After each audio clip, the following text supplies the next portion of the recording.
कोशिश करेंगे।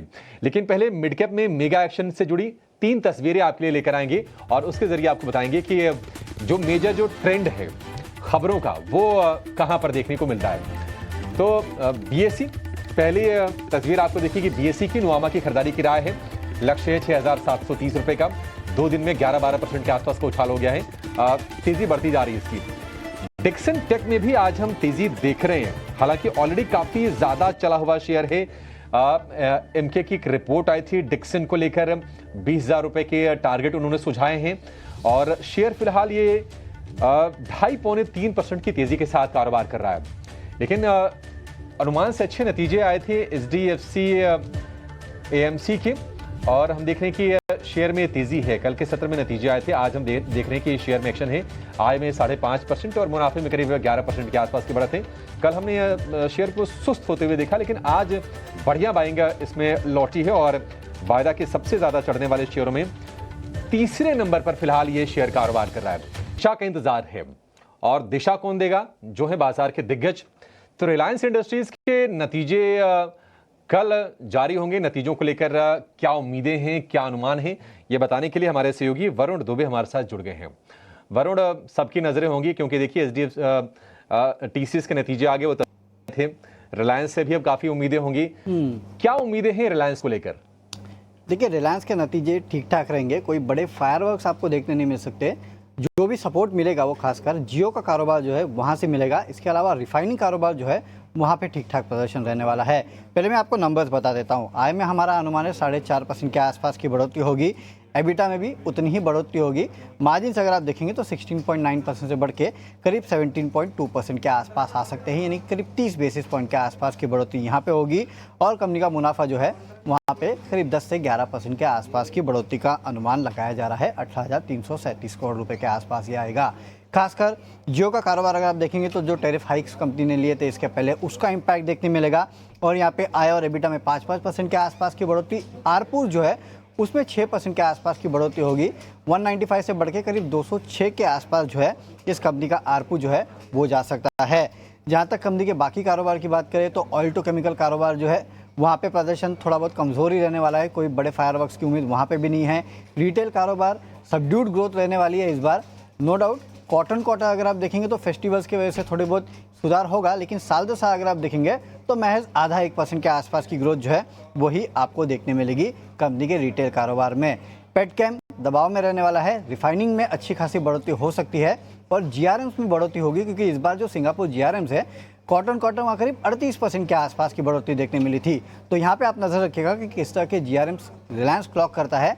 बाकी अगर आप देखेंगे ठीक ठाक नतीजे रहेंगे। जियो का प्रदर्शन अच्छा होगा, रिटेल का प्रदर्शन धीमा रहने वाला है इस बार।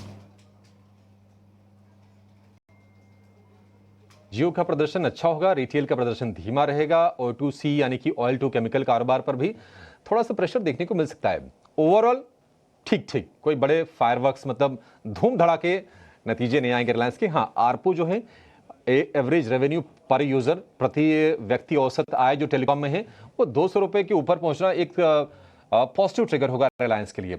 एक बार शेयर पर व्यू ले लेते हैं रचना जी। RIL 1250 रुपए के आसपास के भाव हैं और अगर आप निवेशक हैं तो उनको बता दें कि वैल्यूएशन भी इसके ठीक ठाक हैं।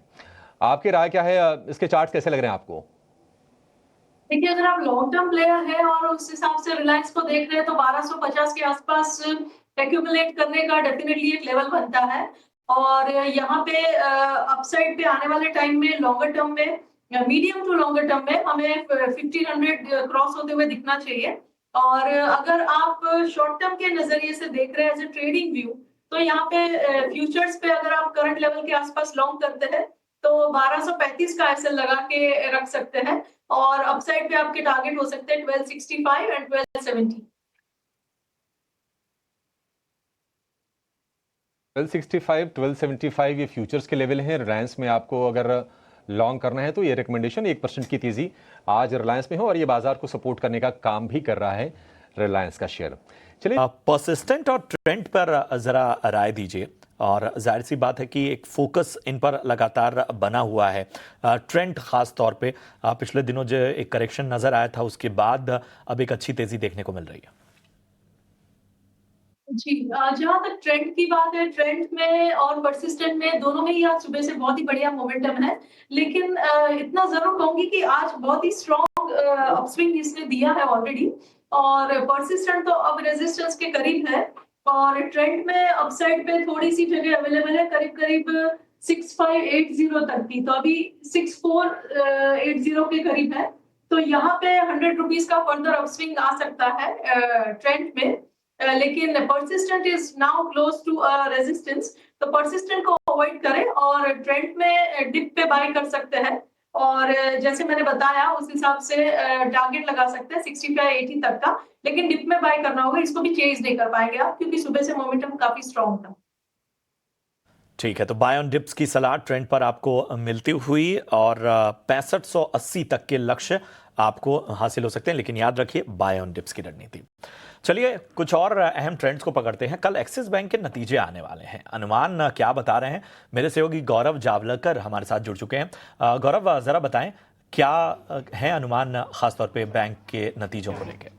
जी हाँ, तो एक्सिस पहला बैंक रहेगा जो थर्ड क्वार्टर के नंबर्स को लेके आएगा। अगर हम सिस्टम ग्रोथ की बात करें तो कहीं पे लगभग 11% पे हमने देखा था Q3 के नंबर्स आए हैं। और इसके बाद अगर हम एक्सिस बैंक की बात करें तो कंसेंसस का मानना ये है कि यहाँ पे थोड़ा लोन ग्रोथ में स्लो डाउन देखने को मिल सकता है, और उसका मेन रीज़न ये है कि डिपॉजिट्स में जो स्लो डाउन है, इसी के चलते हुए एक्सिस बैंक के लोन ग्रोथ में स्लो डाउन देखने को मिल सकता है। इसके अलावा अगर हम बात करें LDR रेशियो की, तो जैसे हमें बताया कि एक्सिस बैंक उनमें से एक बैंक है जहाँ पे LDR रेशियो काफ़ी ज़्यादा है, तो इसी के चलते हुए वो भी एक कंस्ट्रेंट के रूप में देखने को मिलेगा। इसके अलावा उनका मानना यह है कि नेट इंटरेस्ट इनकम में भी हमें सेम ट्रेंड देखने को मिलेगा। तो अगर लोन ग्रोथ अगर 9% से बढ़ेगा तो नेट इंटरेस्ट इनकम भी कहीं पे लगभग 9% से ही बढ़ने की काफ़ी ज़्यादा चांसेस है ईयर ऑन ईयर बेसिस पे। इसी के अलावा PPOP की अगर बात करें तो वहाँ पे हमें कहीं पे 14% का ग्रोथ देखने को मिल सकता है।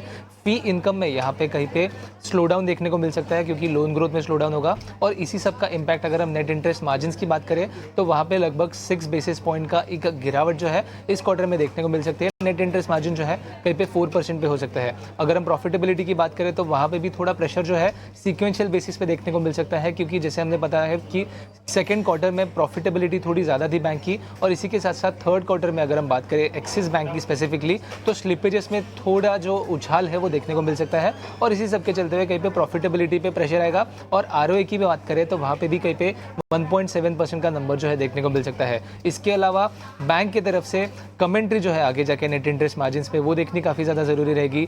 Q3 यूजुअली तो एग्री के लिए काफ़ी ज़्यादा वीक होता है, बट इसके चलते हुए आगे जाके कैसे एसेट क्वालिटी रहेगी उसके ऊपर कमेंट्री काफ़ी ज़रूरी रहेगी। और इसके अलावा लोन बुक ग्रोथ में कैसे बैंक का आउटलुक रहेगा वो भी जानना काफ़ी ज़रूरी रहेगा। बट अगर हम नंबर्स की बात करें तो थोड़ा वीकनेस जो है एक्सिस बैंक के रिजल्ट में थर्ड क्वार्टर में देखने को मिल सकता है। क्या करेंगे गौरव आपका इस अहम जानकारी के लिए। तो थोड़ी वीकनेस का अनुमान जताया जा रहा है नतीजों को लेकर, और जाहिर सी बात है कि एक राय इस पर भी बहुत ज़रूरी है। रचना जी बताइए, एक्सिस बैंक वैसे तो नतीजों का इंतजार करना चाहिए, लेकिन फिर भी रणनीति आपके हक से क्या आ रही है? जी, एक्सिस बैंक की जहां तक बात है तो यहाँ पे वीकनेस तो है चार्ट पे, और अगर ये 1020 को तोड़ेगा काउंटर, तो फिर ये 1000 की तरफ एंड 990 की तरफ भी जा सकता है। एंड 1020 का क्लोजिंग बेसिस पे होल्ड करना बहुत ही जरूरी रहेगा, ये इंपॉर्टेंट सपोर्ट है। ये टूटने पे वीकनेस इसमें इंक्रीमेंटल रहेगी, मेरे हिसाब से ये लेवल टूटना चाहिए और हम 3 डिजिट में जाने चाहिए।